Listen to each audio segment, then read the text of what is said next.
welcome to the Design Freak, and today we are going to start with the interface of Photoshop. Let's learn more about Photoshop from the basics. Let's start with creating a new palette.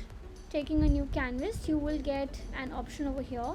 We can just click on creative 1000 by 1000. You can change the size of course later, and the resolution as well. Let's click on OK, and this is what you get. Now make sure to go on the window panel and keep the workspace as essential. Of course you can select any one of these. It depends upon what tools are you going to be using, and of course for what purpose are you creating, will your workspace change accordingly. Now on to the left hand side, you will see that here is the tools panel. All your tools will be available over here. Here is your menu and application panel. Every single tool you select, you will get its application, and how do you go about it, you will get it out here. Below that you will see this ruler where you can make your grids, and of course the moment you take it up, move it further, it will go away from your artboard. Now on the right side you will see your panel, which is basically a layer panel, your channels and your paths. You can of course make new layers from here, delete layers from here. You just click on yes and you're done. And this is how you can keep deleting it. So to start with, I am going to use the move tool. Now move tool basically is something whenever you take an object, for example if I make a rectangle, I give it a specific color. Now move tool will help me move that specific object anywhere in my artboard. Right now this is my artboard, is the marquee tool. Marquee tool basically is in multiple formats. One is a rectangle marquee tool, elliptical marquee tool, single row marquee tool and single column marquee tool. The shortcut for rectangle marquee tool is M, as you can see over here. And what marquee tool does is basically it's going to make a selection however you want. If you want to add, it's going to add these selections. If you would like to delete, it's going to delete these selections. And of course if you want to intersect two different selections, then this is how it's going to do. Right, and to deselect you can press command D, and on your Windows it's going to be Control D. Now similar to the marquee tool is going to be your lasso tool, where you can freely make selection using your Wacom or using a mouse or even your trackpad, and the same applications that the marquee tool has offered, it will offer in the same way, where you can make a proper selection, you can maybe add it, you can subtract it, and you can make an intersection of it. You have your crop tool. What crop tool does is if you want to make an artboard smaller or bigger, you can crop it, you can even expand it from wherever you would like, and you can do it evenly or from a certain point you can extend it, and here you go. Your size of the artboard increases or decreases depending upon the area that you crop. That's for the crop tool. Now to pick this specific color from the image, you can use the color picker tool. That's basically the eyedropper tool. Click on that, and then right here on your color panel you will get that specific color. By double clicking it, you will get a panel of the color picker where all the information regarding the color will be written. You can copy the hash code from here and utilize it wherever you would like. Now depending upon wherever you click, your colors will keep changing. Now the color ahead over here that you can see in the box is the foreground color, and the color at the back is called the background color. The way you can take multiple colors is by pressing X.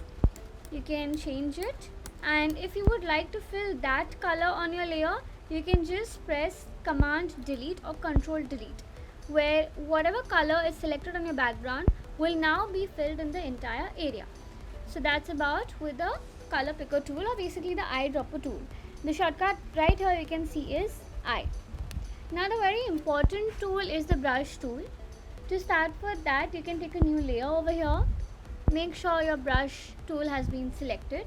Shortcut for the brush tool is B. It's a very fun tool. You can use this for your artistic skills, or you can just doodle around with it. Now what I'm going to do is, as you can see, everything here is on my layer panel. I have taken a new layer and I'm just sketching whatever I like. And we are right here on the gradient tool. now Photoshop, what it does is it makes a default gradient right here by the foreground and the background color you've selected. Now if I go on the color picker tool, and if I take like a pink, and for the background if I take something like a purple, by default it's going to give me this kind of a gradient. Now gradient are also of multiple variants. I'm going to start with the first variant, that is the linear gradient. Now I am just gonna take a line here, and if I press shift, that you can see it's giving me a 90-degree gradient. So this is how my gradient is done, and it's a beautiful one.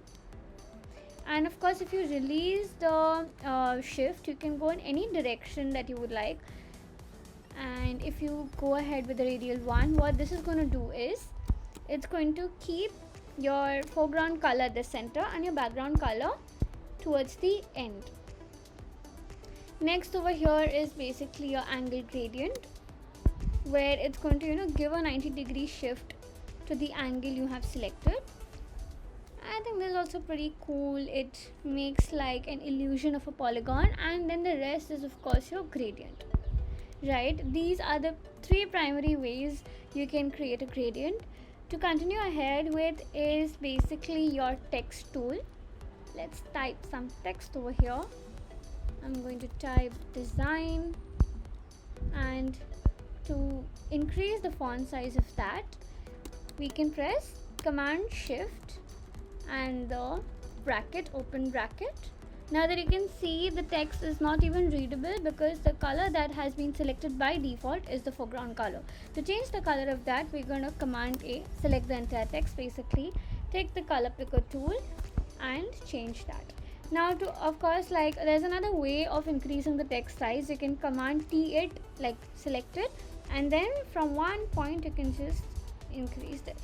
To change the style of the font, on the right side you have this panel of the property panel for your character panel basically, which is called, and you have multiple font styles over here. You can select your favorite one that you'd like to go for. I am just gonna take Gujarat, that's my favorite, and I'm going to decrease the font size right here and increase the tracking of it and center line it. That's done. Till here my text panel is done. Yeah, now to continue with it, we have another tool called the shape tool, where I have a rectangle. I'm just gonna make that. Let's pick a color like maybe purple, center align that, and we can shift it to back. Now of course with the rectangle tool you can change the color to whatever you like, whenever you like. If you would like to give it a gradient format, you can even do that. There are multiple gradients over here by default, and of course you can pick your own gradient as and when you like. Now if you would like to change the size of how the rectangle would look like, you can increase it from here. If you would like it to happen from the basic two ends, like the top and the bottom, then you can press shift and alt and you can do that. Similar goes over here, you can do it from there as well. And if you would like it to increase from all the sides, like from the three edges, then you can do it from the top as well.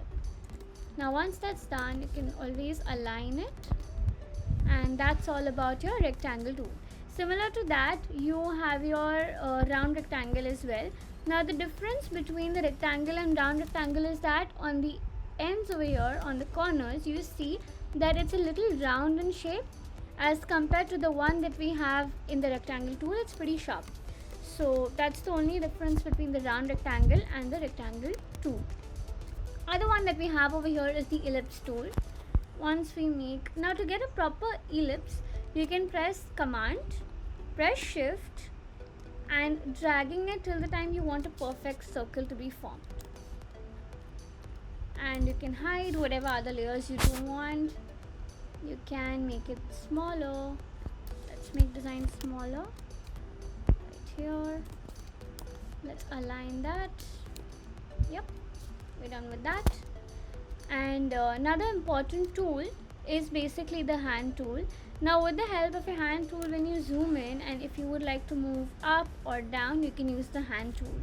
Now the shortcut for the hand tool is basically space bar. Like if you are on your move tool and you'd like to move down, So you can use space bar, which is basically the hand tool, and move wherever you would like to move on your artboard.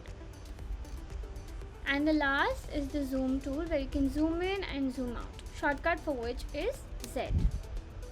Right here. And we are done. Thank you so much, guys.